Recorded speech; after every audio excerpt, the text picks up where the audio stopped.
Brother. Deputy Speaker, it's a pleasure to follow my honourable friends. And I rise to support this bill because the energy price cap will ensure that overcharging for energy use is brought under control, supporting some of the most vulnerable people in our society and in my constituency by allowing the independent regulator Ofgem to cap energy tariffs until 2020. It will mean an absolute cap to be set on poor value tariffs, which will help protect the 11 million households who are currently on those standard variable or default tariffs and who aren't protected by existing caps. Currently, as honourable members in the Chamber today have said, the difference between the cheapest tariff and the average standard variable tariff from a Big Six supplier can be as much as £300 a year. It's been around this level for the last 6 months. That's an awful lot of money for my constituents in some of the poorest parts of our region and the UK. The Competition and Markets Authority carried out the investigation, as my honourable friend said, into the energy market and found that domestic customers in those Big Six from those Big Six energy suppliers pay on average £1.4 billion a year more than a truly competitive market. We all recognise around this chamber, I don't think there's any argument that this is not a truly competitive market. While I believe that promoting competition is generally the most effective way to ensure customers receive the best value service, I welcome the fact that the government is prepared to act when it becomes apparent that markets aren't working for all consumers. As colleagues have said today, the technological advances that will improve this market in the future just aren't happening fast enough to support those vulnerable people now. The government made a manifesto commitment to extend the price protection, which is currently in place, and I welcome Ofgem's commitment to protect a further 1 million families from expensive standard variable tariffs for the first time, take the total number of families currently protected to over 5 million people. Despite that, it still doesn't help all consumers on the most expensive tariffs. As my right honourable friend, the Secretary of State, suggested, it's not enough to just support people who tick the right boxes on paper for vulnerability, but actually all vulnerable people and others who are being overcharged to the detriment of their cost of living and their standard of living. I believe the bill strikes the right balance by protecting those on standard tariffs, but also ensuring that those energy customers who currently shop around and switch suppliers are still able to find the best energy deals. I'm confident the bill will also ensure that Ofgem can set a cap that will enable suppliers to compete effectively. It's obviously vital this is set at the right level, the outcomes are measured and reviewed, and there's an interesting discussion to be had about how that will work, which I'll come on to a bit later.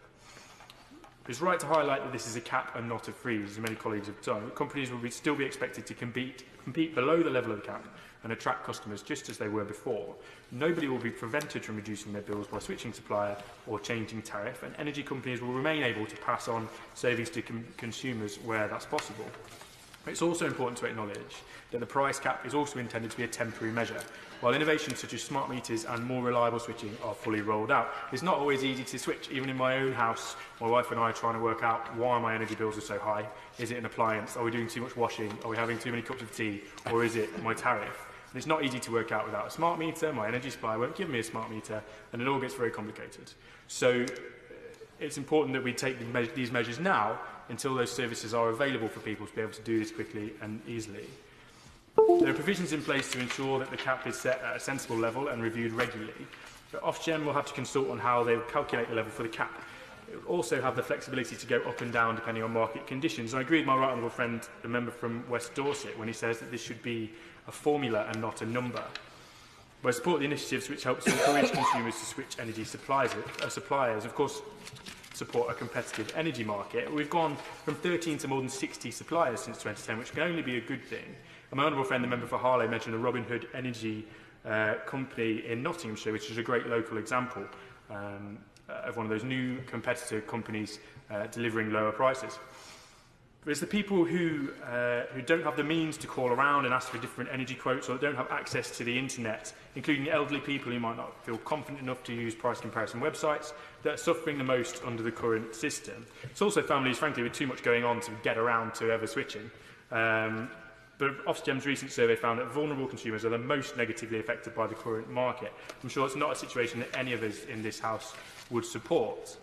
The numbers of consumers that are switching energy suppliers continues to be notably low. It would be great if that was because everyone was happy with their bills, but I'm not sure any of us believe that that's the case. Citizens' Advice assisted over 74,000 people with issues relating to fuel debt last year, which again shows the market isn't functioning as well as it should be, and it's great news that they've offered their support for this bill. The bill has huge potential to benefit the most vulnerable customers. If it achieves royal assent by the summer, then the cap can be in place by next winter, providing price protection for my constituents in Mansfield and millions of customers across Britain. So it's very important we crack on and deliver it. Simon Clark.